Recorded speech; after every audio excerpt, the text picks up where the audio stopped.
আমার ভাইরা, লিল্লাহি তাকবীর, আল্লাহু আকবার, এটা জামাত ইসলামের স্লোগান না, এইটা দুনিয়ার কোন নেতার স্লোগান না, এটা হচ্ছে মুসলমানদের স্লোগান, এটা সাইয়েদিনা ওমরের স্লোগান, এটা বিশ্ব নবীর স্লোগান, সর্বোপরি এটা ইসলামের স্লোগান। এটাই হচ্ছে ইসলামের স্লোগান। এটার মধ্যে এমন একটা জোশ আছে যে লিল্লাহি তাকবীর, আল্লাহু আকবার, একমাত্র বড়ত্বের অধিকারী, বড় আসন পাওয়ার যোগ্য একমাত্র আল্লাহ।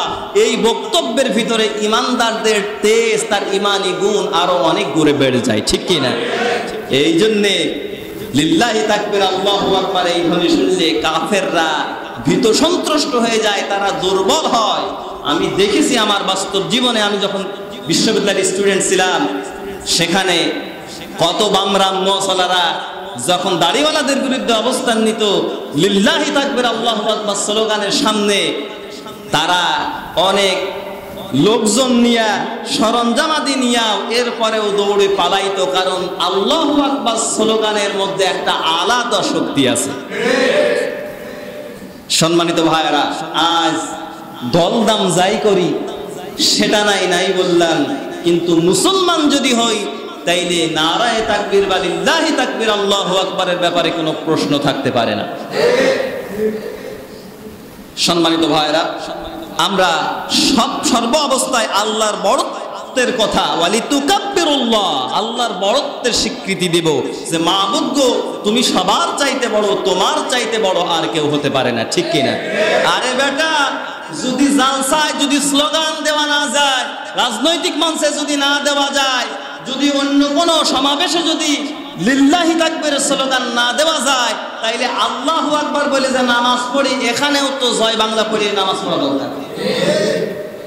কারণ আমরা যে আল্লাহু আকবার পড়ি ওইটাই তো লিল্লাহি তাকবীর, আল্লাহু আকবার। নামাজের মাধ্যমে বড়ত্বতা প্রকাশ করি, আর ওখানে বড়ত্বতা প্রকাশ করতে পারবো না, কারণ ইসলাম তো শুধু মসজিদে মানলে হবে না, ইসলাম মসজিদ থেকে শুরু করে সংসদ ভবন পর্যন্ত সব জায়গায় আল্লাহর আইন মানা লাগবে, ঠিক কি না? সুতরাং যারা মুসলমান নাম নাও, মাঝে মাঝে একটু দাড়ি রেখা নামাজে আসো, তারাও যদি মনে করো যে লিল্লাহি তাকবীর, আল্লাহু আকবার এটা অন্য কোন দলের স্লোগান, তাইলে আমি বলি যে যদি মাঝে সাঝে নামাজে একাদত্ব নামে মুসলমান হিসাবে আসো, তাইলে আজকের থেকে তোমরা আর আল্লাহু আকবার বলে নামাজ পড়ার দরকার নেই। তোর বাপ মরে গেলেও তুই জয় বাংলা পড়ে জানাজা করিস। তাকে রাগ করি না, দুই একজন করিস। সম্মানিত ভাইরা, নামাজের সময় হয়ে গেছে, আমাদের আলোচনা শেষ পর্যায়ে, আয়াতটা শেষ করি নাকি?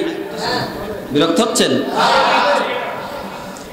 সম্মানিত ভাইরা, আল্লাহ তাআলা নিজের ইবাদতের কথা বলছেন, আর এরপরে বলছেন নাফাগাইরা দীনিল্লাহি ইয়াবগুন ওয়া লাহু আসলামা মান ফিস সামাওয়াতি ওয়াল আরদি তাওআন ওয়া কারহান ওয়া ইলাইহি ইরজাউন।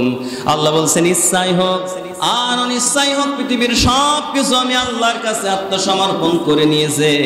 সুতরাং সব যদি আল্লাহর কাছে নতজন হয়ে যায়, আত্মসমর্পণ করে, আমি মানুষ, আল্লাহ তাআলা আমাকে অত্যন্ত দুর্বল করে পাঠিয়েছে। একটা পাহাড়ের কাছে আমি কিছুই না, একটা বড় গাছের কাছে আমি কিছুই না, সমুদ্রের তিমির কাছে আমি কিছু না। গত দিনে একটা চ্যানেলে দেখলাম যে একটা অ্যানাকন্ডা সাপ আসতো একটা হরিণকে গিলে খেয়ে ফেলে দিচ্ছে। তার মানে একটা সাপও আমার মতো আব্দুল খালেককে মুহূর্তের মধ্যে গিলে ফেলে দিতে পারে, আমার কোনো ভ্যালুই নেই। সুতরাং এতটুকু শক্তি নিয়ে আমার আল্লাহর বিরুদ্ধে যেন আমরা অবস্থান না নেই, কারণ আমার আল্লাহ কিছু বলে না, কিছু বলে না, ধরে না, ধরলে কিন্তু আমার আল্লাহ ছাড়ে না।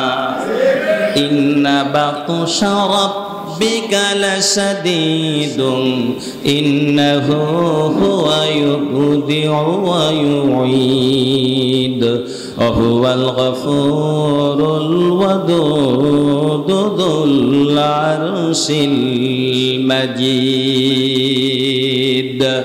আল্লাহ বলছেন আমি আল্লাহ ধরি না, ধরলে কিন্তু আমি ছাড়ি না। ইন্না বাতশা রাব্বিকা লাশাদীদ, নিশ্চয় তোমার রবের পাকড়াও কিন্তু অত্যন্ত মারাত্মক। এই কারণে আমরা যেন আল্লাহর গজবের পাত্র না হয়ে যায়। আল্লাহ তাআলা আমাদেরকে ছাড় দিয়েছেন, কিন্তু আল্লাহ কিন্তু ছেড়ে দেয়নি। এই কারণে সীমা অতিক্রম যদি আমরা করে ফেলি, এমন একটা সময় আসবে ওই দিন কিন্তু আল্লাহর বিরোধিতা করার কারণে এলাকা ছাড়া তো বটেই, এমনও হতে পারে যে লাশও খুঁজে পাওয়া যাচ্ছে। আপনারা কি বুঝে ফেলেছেন? আমার ভাইরা, আল্লাহ তাআলা এই জন্য বলছেন, আমি আল্লাহ বাদে কারো গোলামি করো না। وَمَن يَبْتَغِي غَيْرَ الْإِسْلَامِ دِينًا فَلَن يُقْبَلَ مِنْهُ وَهُوَ فِي الْآخِرَةِ مِنَ الْخَاسِرِينَ। আল্লাহ তাআলা বলছেন কোরআনে কারীমের সূরা আলে ইমরান 3 নম্বর সূরা 3 নম্বর পারার মধ্যে আসছে, 20 নম্বর পৃষ্ঠাতে আছে, এটা 4 নম্বর লাইনে আল্লাহ তাআলা বলছেন, আফা গায়রা দীনিল্লাহি ইয়াবগুন, তোমরা কি আল্লাহ বাদ দিয়ে অন্য কারোর ইবাদত করতেছো? এরপরে আল্লাহ বললেন, ওয়া মাইয়াবতাগি গায়রাল ইসলামি দীনান, তোমরা যদি ইসলামকে বাদ দিয়ে অন্য কোন ধর্ম, অন্য কোন মতকে তালাশ করো, ফালাই ইউকবালা মিনহু, কোশ্চিন কালে আমি আল্লাহ তোমাদের কাছ থেকে এই দিন, এই ইবাদত, এই ধর্মটা নিব না। জোরে বলেন নাউযুবিল্লাহ। ওয়া মাইয়াবতাগি গায়রাল ইসলামি দীনান, যদি ইসলাম বাদ দিয়ে অন্য কোন মতাদর্শকে গ্রহণ করো, ফালাই ইউকবালা মিনহু, আল্লাহ তাআলা নফি তাকিদ বালান ব্যবহার করেছেন, কখনো তোমাদের কাছ থেকে আমি আল্লাহ ওইটা নেব না। কি বলতেছেন? আল্লাহ হুয়া ফিল আখিরাতি মিনাল খাসিরিন, আর এই লোকগুলো কিয়ামতের দিন বিপদের ভিতরে পড়বে, ক্ষতিগ্রস্তদের কাতারে পড়বে। সুতরাং কিয়ামতের দিন যদি কেউ ক্ষতিগ্রস্তদের কাতারে পড়ে, না জানি আমাদের কপালে কি আছে, তার উপরে আগে ভাগে যদি আল্লাহ বলে সে বিপদে পড়বা, তাহলে বিপদ কেমন হবে একটু অনুমান করা দরকার। সম্মানিত ভাইরা, এই কারণে দুনিয়ায় যতটুকু হায়াত আমরা পেয়েছি, হায়াতের মাধ্যমে এতটুকু সময়ের ভেতরে আমরা আল্লাহর গোলামের মাধ্যম দিয়ে আমাদের প্রমাণ করতে হবে, মাবুদ গো, দুনিয়ার কেউ আমাদের কাছে বড় না, তুমি আমাদের কাছে সবচাইতে বড়। আর আল্লাহর সন্তুষ্টি অর্জন করে যদি আমরা আল্লাহর কাছে যেতে পারি, তাইলেই কিন্তু আল্লাহ তাআলার সামনে থেকে কিয়ামতের দিনে পার পাওয়া সম্ভব, ফাফুজা ফাওজান আযীমা, মহা সফলতা অর্জন করা সম্ভব। আর এই কারণে কিন্তু আপনাকে ত্যাগ স্বীকার করা লাগবে, এমনি এমনি এইটা কোনোদিন আপনি পাবেন না। আল্লাহ তাআলা বলছেন, ইয়া আইয়ুহাল ইনসানু ইন্নাকা কাদিহুন ইলা রাব্বিকা কাদহান ফামুলাকিন, হে মানুষ, তোমার রব পর্যন্ত পৌঁছাইতে তোমাকে অনেক ত্যাগ করা লাগবে, অনেক ত্যাগ তিতিক্ষার পরে তারপরে তুমি তোমার রবের সাক্ষাৎ পাবে। সুবহানাল্লাহ বলেন। তার মানে মাঝে সাঝে একটু নামাজ পড়লেন, আর দেখা যাচ্ছে মাঝে সাঝে ছিড়া 2 টাকার নোট, যেটা কোনো দোকানদার নেই না, মসজিদের কোটার মধ্যে আস্তে করে ফেলাই দিলেন। আপনি চিন্তা করলেন যে এই তো জান্নাতে যাওয়ার জন্য যথেষ্ট। বিষয়টা কি এরকম? আল্লাহ বলছেন যে না, ইন্নাকা কাদিহুন ইলা রাব্বিকা কাদহান ফামুলাকি, তোমার রব পর্যন্ত পৌঁছাইতে তোমাকে অনেক ত্যাগ স্বীকার করা লাগবে, ফামুলাকি, তারপরেই তুমি তোমার রবের সাক্ষাৎ পাবে। সুবহানাল্লাহ বলেন। সুতরাং আপনি যদি নিজেকে মুসলিম বলে দাবি করেন, আর মুসলিম হিসাবে যদি আপনি মরতে চান, ইমানের উপরে অটুট থাকার জন্য আপনাকে ইস্তেহাদ করা লাগবে। বিপদ আপদ আসবে, মামলা হামলা আসবে, কতজন চোখরাঙানি দেবে, কতজন কত কথা বলবে। একটা 10 টাকা চালের কার্ড ছিল, ওখান থেকেও নাম বাদ করে যেতে পারে। অনেক ত্যাগ করার পরে তারপরে এই চড়াই উত্তরাই পার করে আপনাকে ইসলামের পক্ষে টিকে থাকা লাগবে। সুবহানাল্লাহ পড়ে। সহজ কাজ, সহজ কাজ না। আমরা মনে করি নামাজের ভিতরে এই সব কিছু না। শুধুমাত্র নামাজ পড়ে, শুধুমাত্র নামাজের মাধ্যম দিয়ে আপনি আপনার রবকে খুশি করতে পারবেন না।